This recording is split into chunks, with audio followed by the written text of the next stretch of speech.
अस्सलाम वालेकुम dear student. जो स्टूडेंट्स भी सेकंड ई कैट की नस्ट एनईटी 4 की और पंजाब यूनिवर्सिटी के एंटी टेस्ट की प्रिपरेशन करना चाहते हो तो आप हमारे ऑनलाइन सेशन को ज्वाइन कर सकते हैं। इस दिए गए कॉन्टैक्ट नंबर पर व्हाट्सएप करके आप हमारे बैच की तमाम डिटेल्स ले सकते हैं। जिन स्टूडेंट्स ने अभी तक हमारे व्हाट्सएप चैनल को फॉलो नहीं किया उसको ज़रूर करें, क्योंकि इसके थ्रू आप लोगों को टॉप यूनिवर्सिटीज़ की एक तो स्कॉलरशिप की अपडेट्स मिलेंगी और दूसरा जितनी भी लेटेस्ट एजुकेशनल अपडेट्स हैं वो भी आपको इस व्हाट्सएप चैनल के थ्रू आने वाले दिनों में मिलती रहेंगी। और मोस्ट इंपॉर्टेंट ये होता है कि इसके अंदर आप लोगों को हमारे यूट्यूब की वीडियोस डायरेक्टली मिल जाएंगी, क्योंकि सम टाइम ऐसे होता है कि अगर आपने बेल नोटिफिकेशन ऑन भी किए हुए हैं तो आपको न्यू वीडियो का नोटिफिकेशन नहीं आता, और टाइमली अगर वीडियो मिले तो तभी उसका फायदा होता है।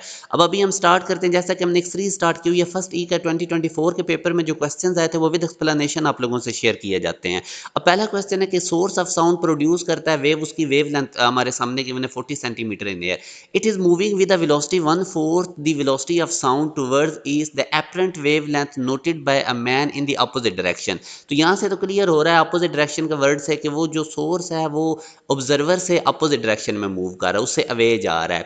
तो ये अब बिल्कुल सिंपल सा क्वेश्चन है। अब हमें पता है कि जब सोर्स ऑफ साउंड हमारे पास मूव अवे करे ऑब्जर्वर से तो ये वाला फार्मूला होता है, डिनोमिनेटर में प्लस आएगा क्योंकि तभी ये जो एपरेंट फ्रीक्वेंसी है ये कम, नीचे वाला फैक्टर ज़्यादा होगा तो ये एपरेंट फ्रीक्वेंसी कम सुनाई देगी क्योंकि वो अवे जा रहा है, सोर्स ऑफ साउंड ऑब्जर्वर से अवे जा रहा है। तो अब इसके अंदर हम लोगों ने वैल्यूज प्लग इन करनी है, क्योंकि वेव लेंथ गिवन है तो फ्रीक्वेंसी को हम वेव लेंथ से रिप्लेस करेंगे। वी होता है ना f lambda, v equal to f lambda, तो एफ हो जाएगा वी बाई लैम्डा।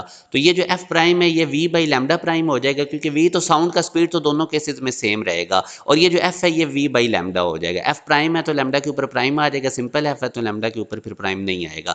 अब यहाँ से आप लोगों ने ये लैम्डा प्राइम निकालना है, उसने बेसिकली आप लोगों से यही पूछा और कंडीशन उसने बता दी है कि जो सोर्स है उसकी जो स्पीड है वो 1/4 है वेलोसिटी ऑफ साउंड का, यानी ये जो यू है सोर्स की स्पीड है ये v बाई 10 है साउंड ऑफ स्पीड का। ठीक है, तो यहाँ से अब आप लोग देखें कि हमने सिंपल इसमें से पहले तो आप लोग ये लैम्डा प्राइम सेपरेट कर लें। ये जो v मल्टीप्लाई हो रहा है उधर डिनोमिनेटर में जाके ये इधर से ये लेफ्ट साइड पे जाके डिवाइड होगा तो v से कट जाएगा। तो यहाँ से अब अगर आप देखें मैं लैम्डा प्राइम को अगर सेपरेट करता हूँ तो ये लैम्डा इधर डिवाइड हो रहा है उधर जाके मल्टीप्लाई होगा। जब ये लैम्डा प्राइम राइट साइड पे आ जाएगा तो ये v over v plus U S उधर जाके लैम्डा से डिवाइड होगा, तो फाइनल इसका ये फॉर्म बनेगी।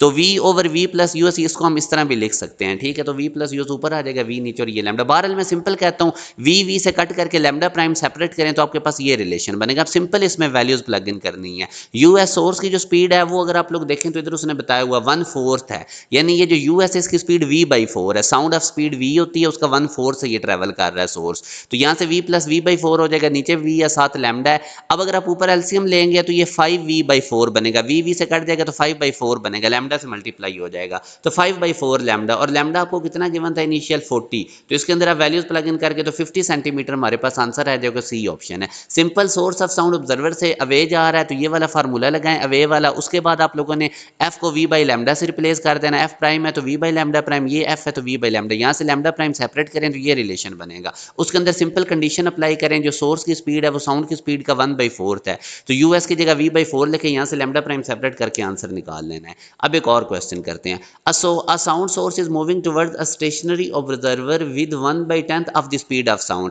अब जो सोर्स ऑफ साउंड है वो 1/10 स्पीड से ऑब्जर्वर की तरफ जा रहा है। The ratio of the apparent to real frequency, तो अब ज़ाहिर है source of sound towards observer जा रहा है, तो अब ये नीचे डिनोमिनेटर में माइनस आएगा तभी ये फ्रीक्वेंसी एपरेंट ज़्यादा उसको सुनाई देगी ऑब्जर्वर को। तो ये फार्मूला लगाएं। अब आप लोग यहाँ से कंडीशन देखें, सोर्स की स्पीड 1/10 है साउंड की स्पीड का, तो यूएस की जगह v/10 लिख दें। अब नीचे एलसीएम लेंगे तो 9v/10 बनेगा, v से कट जाएगा तो ये हमारे पास 9/10 ऊपर नोमिनेटर में जाके 10/9 हो जाएगा, और ये f चूंकि इधर मल्टीप्लाई हो रहा है उधर लेफ्ट साइड पे जाके डिवाइड हो जाएगा। यही उसने पूछा था, ratio of apparent to real frequency. Apparent frequency f prime है, रियल फ्रीक्वेंसी f है, तो इनकी रेशियो अगर आप देखेंगे तो 10/9 है, जो कि हमारे पास अल्फा ऑप्शन में मौजूद है। अब एक और क्वेश्चन करते हैं। इसमें वो कहता है small spherical ball falls through a viscous medium of negligible density with terminal velocity, उसने बताई हुई है। फिर वो कहता है another ball of twice the radius of the first one but having the same mass falls through the same medium its terminal velocity. तो हमें पता है टर्मिनल वेलोसिटी और रेडियस का अगर आप देखें तो इनवर्स रिलेशन है। जब वो रेडियस डबल कर रहा है तो टर्मिनल वेलोसिटी हाफ हो जाएगी,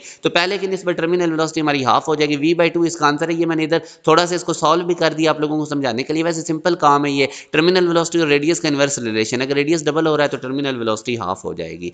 अब ये सिंपल रिलेशन है टर्मिनल वेलोसिटी में से, क्योंकि इसने फर्स्ट ईकेट में क्वेश्चन पूछे हैं तो मैं जितनी भी पॉसिबिलिटीज बन रही है वो सारी आपसे डिस्कस कर रहा हूँ। जिन जिन टॉपिक्स में से क्वेश्चन पूछे गए हैं एक तो वो एग्जैक्ट भी हमने आप लोगों से शेयर किया, फिर हम उनके रिलेटेड जो और बन सकते हैं वो भी आपको बता रहे हैं ताकि मैक्सिमम आपकी प्रैक्टिस हो। अब ये सिंपल टर्मिनल टर्मिनल वेलोसिटी का रिलेशन है तो ये भी आपको पता होना चाहिए, बीटा ऑप्शन में है 2g r square rho over 9 ईटा।